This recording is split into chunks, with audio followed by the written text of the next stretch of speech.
Ladies and gentlemen, and welcome to the hallway outside my classroom. Holliday. Yes? Why are you sitting in the hallway, Holliday?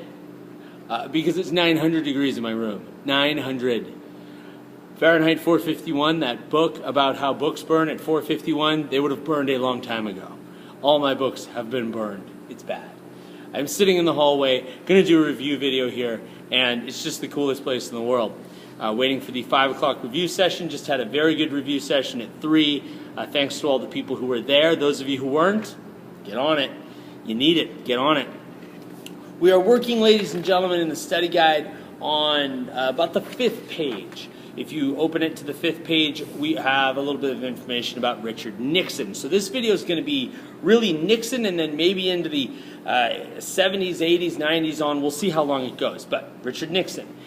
When we flip back to the front page and talk about Nixon policy, we know we already talked about Vietnam, but I just want to highlight this. Nixon wants to get the United States out of Vietnam and bring American soldiers home, part of an overall movement towards what we call détente. Détente is this idea of getting more happy with the Soviet Union, trying to take the Cold War relationship and thawing it a little bit, making things a little friendlier.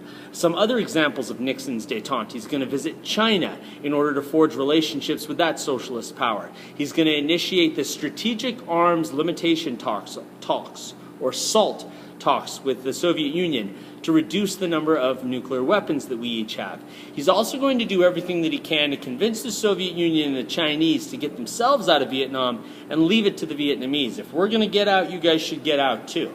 What's Nixon doing here? He's really trying to make sure that the United States can stand back from a posture of the sort of anxious 1940s, 1950s, 1960s sense of the Cold War and be able to focus on domestic issues. Let's take our money and focus it on American lives and not necessarily be the checkbook for the world.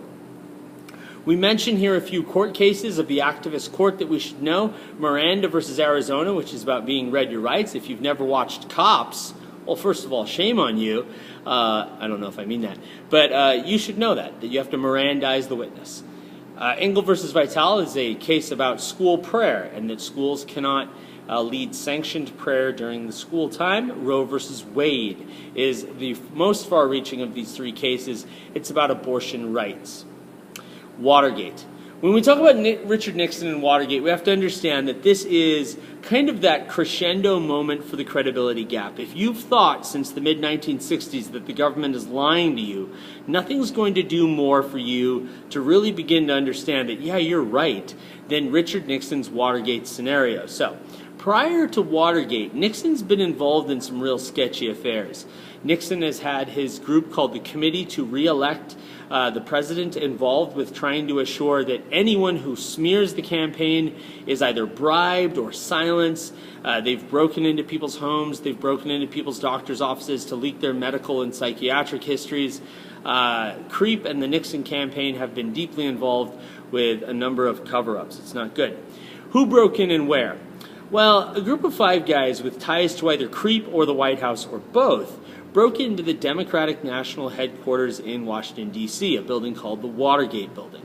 They did this in order to find secrets about the Nixon campaign that Nixon thought were located in that building, right? Nixon is rolling along to re-election. He's going to win in 1972 by about 9 touchdowns, but Nixon's a bit paranoid. He thinks that the Democrats have something about him and that they're holding on to it and that they're going to drop it in late 1972 and cost him the election. They really don't. What did Nixon do? Well, Nixon asked the FBI and the Justice Department to kind of back off on this one and not investigate it. He got people to try and silence the individuals involved and to quiet down anyone who might have leaked stories about it. In essence, he's guilty of conspiracy or trying to cover up the mess of Watergate. Eventually, Nixon is doomed by tapes that were in the White House of the conversation. Nixon tries to give the Supreme Court a version of the tapes that don't include the most incriminating 18 minutes, and the Supreme Court says, no, Mr. President, we'll need those too. And eventually Nixon resigns. After he resigns, President Ford, who rises to that office, pardons Nixon. Now, if you're Ford, this is the moment you sort of cashed in your presidential credential. Unfortunately, you're not going to get reelected after you pardoned Nixon because you look like you must have had something to do with it if you were willing to do that. Okay, we're going to go president by president on down the road here, starting in the 1970s with Ford and Carter. Okay, energy crisis. In fact, hold on.